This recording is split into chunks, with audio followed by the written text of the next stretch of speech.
Our Light for the Last Days by Henry Grattan Guinness helps us understand what is happening in Israel today. In 1888, Henry Grattan Guinness wrote a book called Light for the Last Days. Its subtitle was A Study in Chronological Prophecy. One of the things he did was to examine what was meant by the times of the Gentiles. Luk chapter 21 verse 24, and they shall fall by the edge of the sword, and shall be led away captive into all nations, and Jerusalem shall be trodden down of the Gentiles, until the time of the Gentiles be fulfilled. A time in the Bible is 360 days, and Guinness believed that the times of the Gentiles would be 7 times 360. He based this on the episode in the book of Daniel where Nebuchadnezzar was made to eat grass like a beast for 7 years. Daniel chapter 4 verse 16. Let his heart be changed from man's, and let a beast's heart be given unto him, and let 7 times pass over him. Nebuchadnezzar represented Babylon, the greatest of the Gentile kingdoms that ruled the earth after the fall of Israel, Judah. After Babylon came the Medes and the Persians, then the Greeks, and then the Romans. He believed that after the fall of the Roman Empire, the Roman Empire was represented by the Roman Catholic Church. On the day for a year principle found in the Bible, Guinness calculated that 7 times 360 years would be a significant period. That is 2,520 years. Using different start points and different ways of calculating a year, he came up with several future dates that he believed would be significant in the restoration of the Jewish people to their homeland and the end of the Gentile domination of Israel. One very significant date he came up with was the year 1917. He took the date that Nebuchadnezzar acceded to the throne, 604 BC, and added 2,520 solar years to it.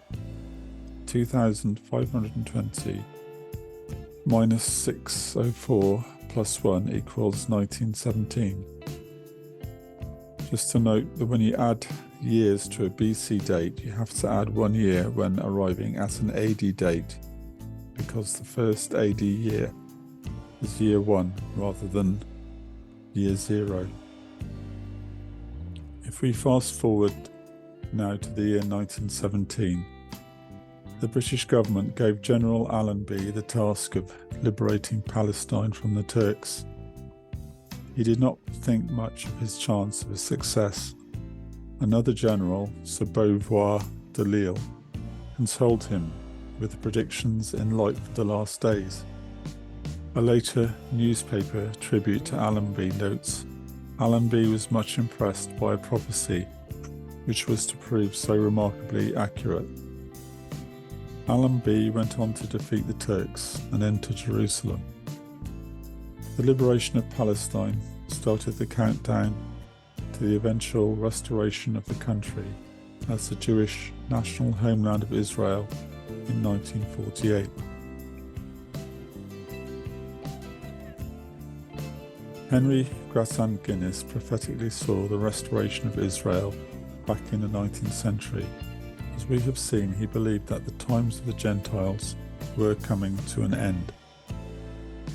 This process is still continuing today. Although the Jews have their homeland back, much of it is still trodden down by Gentiles, in particular by radical Muslim groups that want to destroy Israel and restore Palestine. The Gaza Strip and the West Bank are biblically part of Israel, and we will see an inexorable process by which they are restored to Israel. Henry Grattan Guinness very eloquently depicted the renaissance of the Jewish people in Light for the Last Days. He traces their fortunes from the destruction of the temple in Jerusalem by Titus Through the dispersion of the Jewish people around the world, he lists the sufferings that they underwent through history.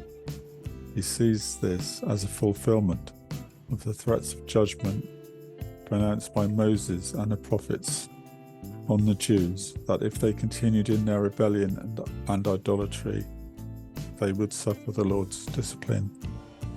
He gives graphic accounts of the misery that the Jewish people underwent. As he puts it, banishment after banishment, extortion after extortion, massacre after massacre. However, sometime in the 17th century, he observed what he calls a diminution in the process, in the oppression and the cruelty. In 1656, Jews were allowed to return to England by Cromwell, having been banished back in 1290. In 1670, toleration and liberty of conscience were granted to the Jews in Persia, where they had suffered much. Slowly the tide began to turn. In 1723, the Jews were allowed to hold real estate in France, and rights were restored to Jews in other countries. As Guinness puts it, the time of the end had at last arrived. The long persecutions and miseries of nearly 23 centuries were to draw to a close. Since that time, we have seen a gradual advancement for the Jewish people in every area of life, despite many attempts to destroy them. The Jews now have their own country again and will not be moved from it.